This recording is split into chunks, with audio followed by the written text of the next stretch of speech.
Buktegiko podcastak. Aunia, Fito Rodriguezek idatzia eta Ander Trigosek irakurria. Desbasken etxekontz Kalajen kontatzen denez, herriko plaza beste hainbeste plaza modukoa zen, elkarri itsatsitako eraikin zaharrak besterik ez. Hoietako baten goialdean agure batek ikusteko moduko neurriz gaineko izkietan herriaren izena agertzen zen, Barkose, eta ikusten zuenari begirada melankoniatxua sortarazten zion. Plazatik garaiera txikiko gizon hile urdina irten zen. Norbaitek deskribatu behar izan balu, adibidez eleberrian edo epaile baten aurrean, haren erretratua zirriborratzea kostatuko zitzaion, zalantzarik gabe. Izaki ieskorra zen, ia ikusten ez dezun norbait. Haren presentziak lainoaren, ametsen edo hatxaren lurrina zuen. 11 personaren antza zeukan, beharrez zeritzoten, beldurrik ez zuen erromesa zen eta hiltzera itzuli zen herrira, bakarrik. Itzaltzutik gertu Aunia izeneko erraldoi gaiztoa bizi zen bakarrik. Egun batean, erromes bat agertu zen ibaiko bideari segika eta herrian boladatxo bat pasa ondoren bidaiari ekin zion berriro. Haranekoek Auniari buruz uhartarazi zioten, kasu egiteko gaiztu handi horrekin, baina erromesak bere bideari jarraitu zion. Hainbat egun bidaiatu ondoren, ura eta janaria agortu zitzaizkion, eta Auniarekin topo egin zuenian, ihes egin beharrean laguntza eskatu zion umilki. Erraldoiak sorospena ukatu egin zion, noski, baina erromesak beldurrik gabe harrapostu zion. Zure bihotza arrizkoa da, zure osotasunean harria zara. Hala esan da eta bat-batean arroka handi bihurtu zen, gaur Auniamendi izenan duena. Itzaltzun, diotenez, familia bat, amona zarra izan ezik, irten zen gabon-gaueko mezetarako. Itzultzean, ukuilura joan ziren ardo bila, eta harridura handiaz haien mandua hilda zegoela ikusi zuten. Hurrengo urtean, beste mando bat zutela, gabon-gauean, etxera itzultzean, hiltzen ari zala ikusi zuten. Denak zur eta lur geratu ziren historia errepikatu egiten zelako. Hurrengo urtean, bada, etxeko semeak zaindu beharreko ukuiluan geratzea deliberatu zuen, baina lotan geratu zen eta esnatzean hazienda urduri zegoela nabaritu zuenez eta halaber ezagutzen ez zuen katu beltz bat mandoen gainean ikusi zuenez, makila bat hartu eta gogor jozion. Hurrengo egunean, amona zauri handi batez esnatu zen. Esaten da, Done Martingo harriko leizean erensuge bat bizi zala eta haren beldurrez haraneko jendea izututa zegoela.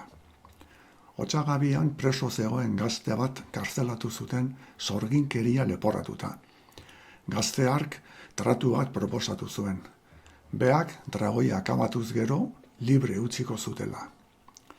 Gazteak bazekien, sorginek esan da, dragoia hipnotizatzeko gaizela eta horretaz jabeturik bere armarria ispilu gisa leundu zuen argiaren dirdira erreflesatzeraino. Beraz, karzelatik irten zenean, dragoia lo zegoen aitzulora abiatu zen. Esnatu zelarik, dragoiak gazteari begiratu zion, baina hark armarria erakutsi zion eta herensugea hipnotizaturik geratu zen. Orduan gazteak ezpataz hil zuen. Horrela, mutila libre geratu zen eta herrietako jendea lasai. Ezkarrozeko gizon bati emaztea gaixotu zitzaion. Zerbait larria zen eta medikuaren arabera Nabaskozera jaitsi behar zuen botikak erosteko. Mendizale indartsua zen, eta arriskuei jaramonik egin gabe botika bila atera zen. Eskatutako sendagaia erosi zuen, baina itzulerakoan Gorzara iristean otsoak entzun zituen igalien.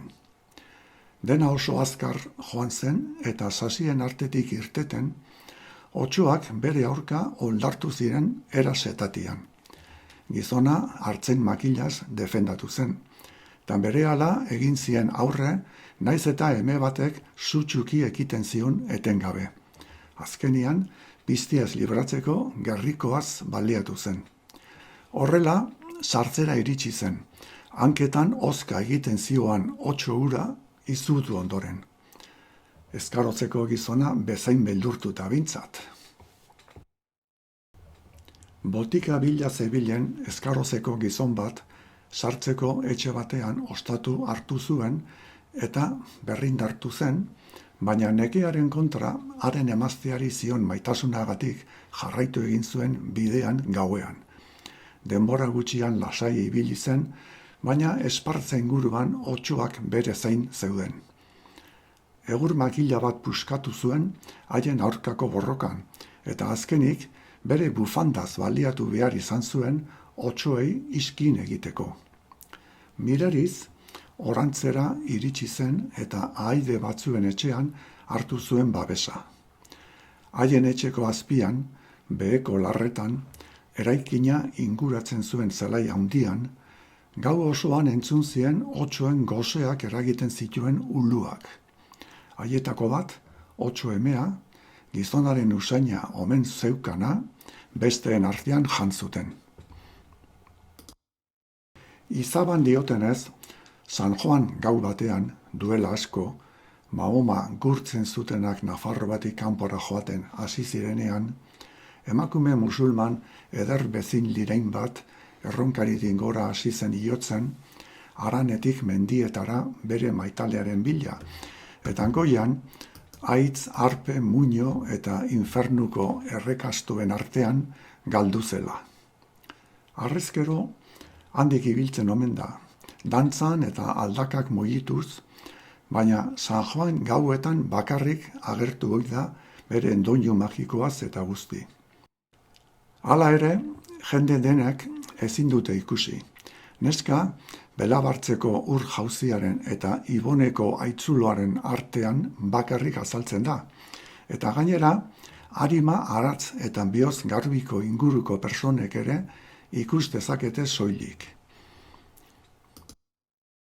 Goiti bera, txapelatik abarketaraino, bizarrasi berri bezain irintsuak eta zituen esku handiek bakarrik hausten zuten haren irudi larria.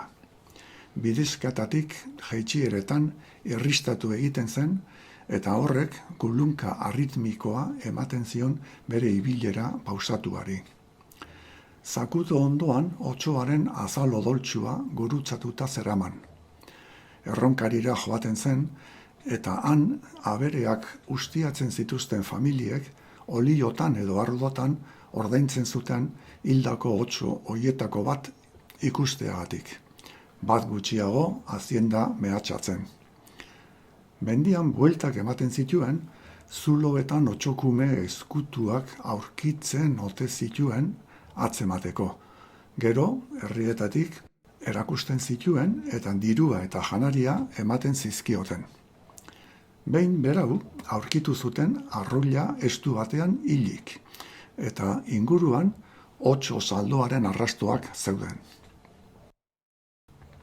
Bidea zalantzazko bazen elurteko neguan, baina ausarkeria eta zuhurtziaririk eza belagoako haranen ondarea zien pragmatismoarekin batera jakina.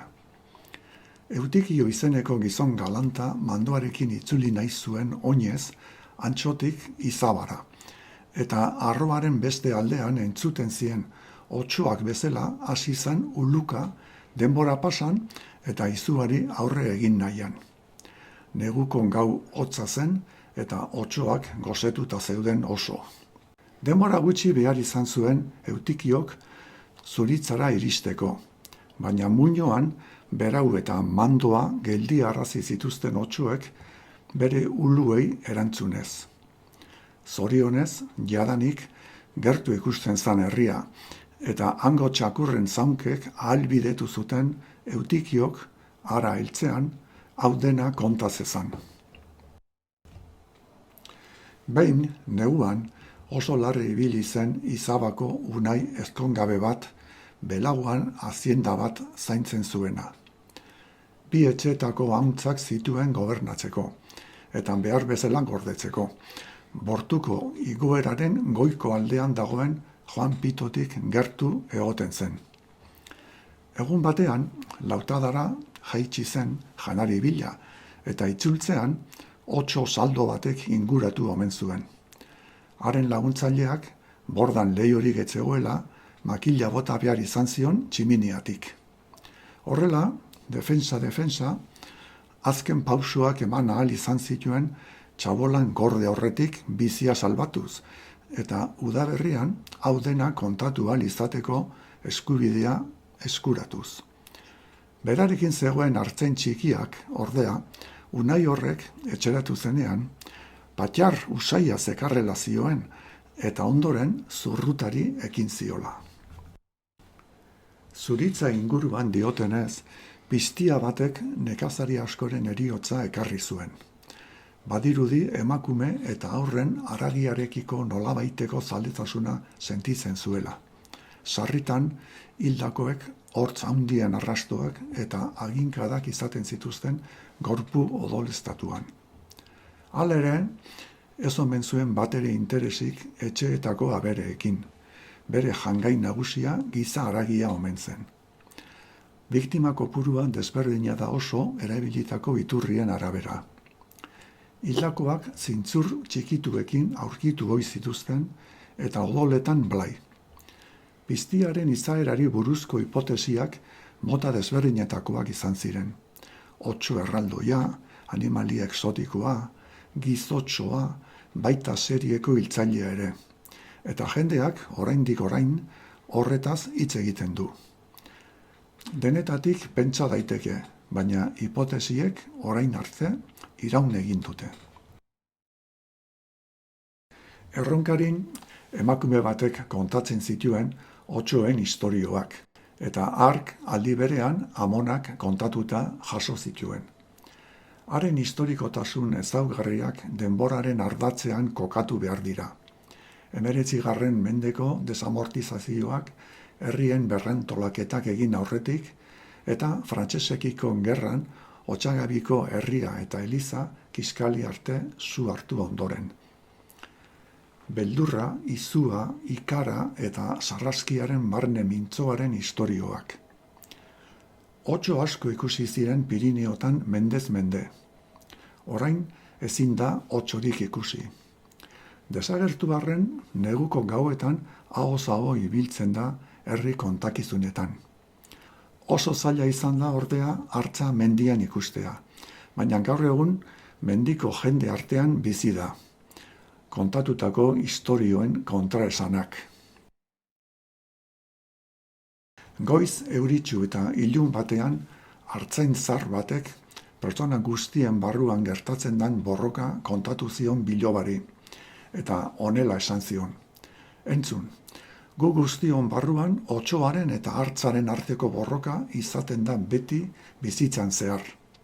Otsoa gaiztoa da, haserre, bekaizkeria, jeloskorkeria, tristezia, diruzaletasuna, errua, errusumina, arrokeria, gezurra, nagusikeria eta egoa izaten da.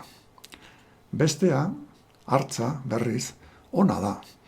Poza, bakea, maitasuna, itxaropena, baretasuna, apaltasuna, ontasuna, onginaia, adizkidetasuna, eskuzabaltasuna, egia eta errukia da.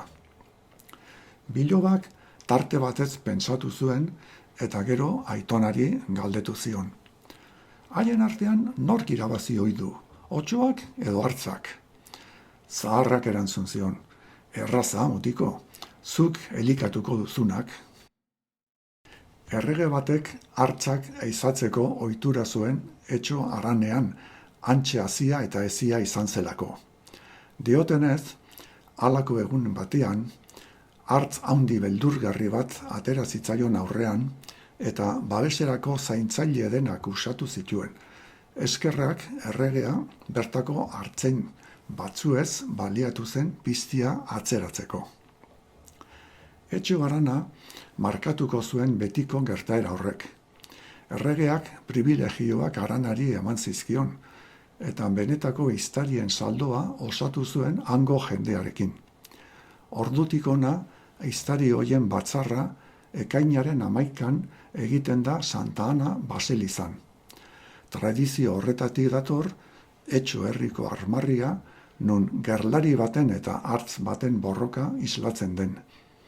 Diotenez, ekainaren hasiera guztietan nabaritzen ohi dira hartzen arrastoak Aranean. Etxo Aranean bezala, hartza Antxo hiribilduaren armarrian ere jasotzen da aspaldidanik. Baina hartan, bi hartzak agertzen dira Aragoiko banderaren barren ondoan, eta ez hartzaren eta gizakiaren arteko borroka. Haren jatorri heraldikoa, etxokoa baino zalantzagarriagoa da. Norbaitek adierazi zuen, han hartzari so eta Antxo izenaren arteko antzekotasunak. Herriaren izendapenak goien aipatutako hitzen batura eta laburdura izanik. Eragin duela armarrian dagoen agerpen hori. Izan ere, Araneko biztanleek diotenez, animalia isiloiek entzun zitzaketen Pirineotako biztanleria bakarra zan Antxokoa. Ezaugarri horietaz baliatzen zen hartzak inguruko aranetara usatzeko. Lasai gera zedin bere haziendak naiz abeltzaintzak zainduz. Nafarroako erregeek Pirineotako hartzekiko beste aranetako ehiza ohituren antzekoak zituzten.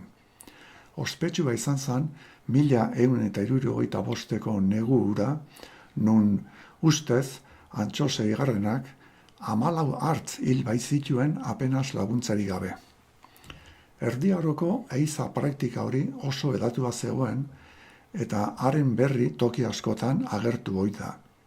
Adibidez, Donejakue bidean dagoen Unkastilloko Santa Maria Eliza erromanikoaren eskultoreak sarreran islatu zuen hartzen ehiza sonatu hura gertatu bezin laiztar. Esaten da, ordutik aurrera, hartzak inguru horretatik desagertzen hasi ziala, baina haiekin batera, zoritxarrez, noizean behin desagertu egiten da herriko dontzeilan Birjina bat, hartzak bezala arrastorik utzi gabe. Oloroe Dona Mariako sarreran Pirineotako hartzaren ehiza eguneroko gertaera bat bezala irudikatu zen. Egia esan, ehiza ohitura hori aro modernoaren hastapenetara arte izan zen erreginen eta nobleen estamentuaren praktika arrunta eta zabaldua. Hala, 1208an, Aragoiko Alfonso Guara mendilerroko basoetara joan zen hartza handiak hantxe zeudelakoan, eta haietariko bat ehizatzeko asmoz. Izan ere, horretarako gertuko Pirineo aurreko mendietan hartza handienak omen zeuden. Oskan gidak eskatu zituen eta saiatu ondoren, haien laguntzaz, hartzeme izugarri hil omen zuen. Erregea Napolin hila denbora guztia igarrotzen zuen, eta bere izen ona berreskuratu ahal izateko, Pirineotako hartza ehizatzea bezalakorik ez zegoen orduan. Esaten dutenez, Piaztartako jaunak 1680 inguruan hartz handi batekin borroka egin zuen Matideroko Ama Birjinaren baselizaren inguruan. Sasoi hartan, hainbat urtetako izurriteak izaten ziren, eta mendia piztiaz eta sasiz garbitu behar izaten zen. Batez ere, orduko gizartean, jauntxo agintarien noblezia autofinkatzeko baliagarriak ziren ekintzak auspotu. Jauntxo horrek, bada, hartzarekin topo egitean, buruz buruko borroka labanaz eta ukabilez eduki zuen. Amildegi baten ertzera iritsita, On Pedrok Matideroko ama Virginiari egin zion laguntza eskaera, eta dirudienez, ura ondo hartua izan zen, zeren hartzak amildegira erori baitzen, eta horrela jauntxoak baselizara eraman zuen piztiaren larrua. Presio demografikoak, nekazaritzaren zabalpenak eta abeltzaintzaren ustiak eta gehitzeak hartzaren erregrazioa ekarri zuten. Hala eta guztiz ere, inkesten arabera, joandan mendearen lehen herenean, hartza zen nagusi oraindik barrualdeko Pirineoan. Esaterako, San Victorian monastegian, Peña Montañesaren oinean, gauez ikusi zuten hartz bat, Peraleko lieran galdutako ardi baten atzetik zijoala. Hartzaren pasagune deitutako tokitik gertu, hain zuzen ere. Lardies etxekoek, berriz, zuhaitzetatik hurbil ikusi zuten beste bat eztia lapurtzen ari zala. 1920an Aragoiko Alfonsok Guara mendilerroko basoetan eizatutako hartz eme izugarriaren ondorengoa izango zen, edo On Pedrok Matideroko baselizaren ondoan hildakoaren urrengoren bat ziur asko. Euskal Etxeen erosta. Ez du naurra, 11 urte dizkin. 11 asko izango dek, baina ez aski. Gora judun, arlas aldera. Bakarrik, ark bere motzean badaki. Handik hartze egoten dek ordea, eta zer? Nola utzi diok? Honezkero ez dun baimenik eskatzen, ilundu aurretik etorri egin endun eta.